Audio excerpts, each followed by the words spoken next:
Bonjour à toutes et à tous, bienvenue sur France Info. Le gouvernement se pourvoit en cassation dans l'affaire Vincent Lambert. Le ministère de la Santé annonce qu'un pourvoi vient d'être déposé contre la décision de reprise des traitements sur ce patient tétraplégique en état végétatif depuis 10 ans.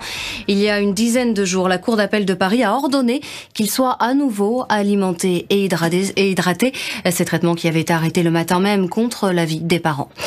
Une semaine tout juste après l'attaque au sac à dos piégé à Lyon, le suspect va être présenté à un juge antiterroriste aujourd'hui en vue d'une mise en examen.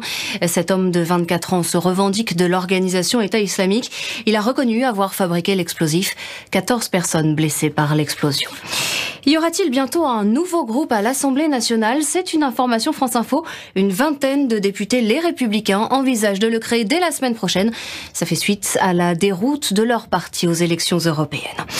Une fusion entre Renault et Fiat Chrysler serait une réelle opportunité pour l'industrie automobile française. Voici l'avis du ministre de l'économie, Bruno Le Maire, qui fixe aujourd'hui 4 conditions à ce projet.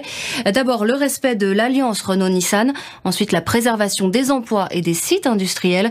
Une gouvernance équilibrée. Et enfin, la participation au projet européen de batteries électriques. Renault devrait donner sa réponse à la proposition du constructeur italo-américain la semaine prochaine. Le président mexicain refuse la surenchère avec Donald Trump. Les taxes douanières n'arrêteront pas la ratification du traité de libre-échange nord-américain. C'est ce que dit Manuel López Obrador aujourd'hui, alors qu'hier soir, le président américain a décidé d'augmenter ses taxes, une sanction contre l'action insuffisante, selon lui, du Mexique face à l'arrivée de migrants à la frontière. Près de 260 000 fidèles musulmans rassemblés à Jérusalem aujourd'hui. Des prières sur l'esplanade des mosquées en ce dernier vendredi de Ramadan.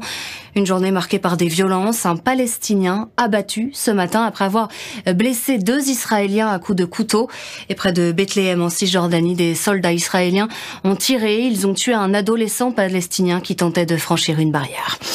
Plusieurs centaines de manifestants affluent cet après-midi dans le centre d'Alger. Nouveau vendredi de mobilisation contre le système au pouvoir.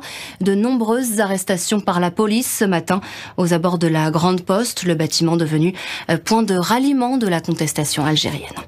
Roger Federer poussé au tie-break mais qualifié pour les 8e de finale de Roland-Garros.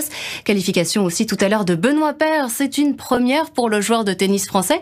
Il n'est jamais allé aussi loin dans le tournoi parisien.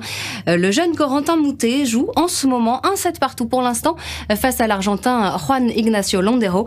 Nicolas Mahut lui a remporté son premier set face à Leonardo Meyer. Il y a en ce moment un tie-break dans le deuxième set. Je vous souhaite une bonne fin de journée avec nous sur France Info.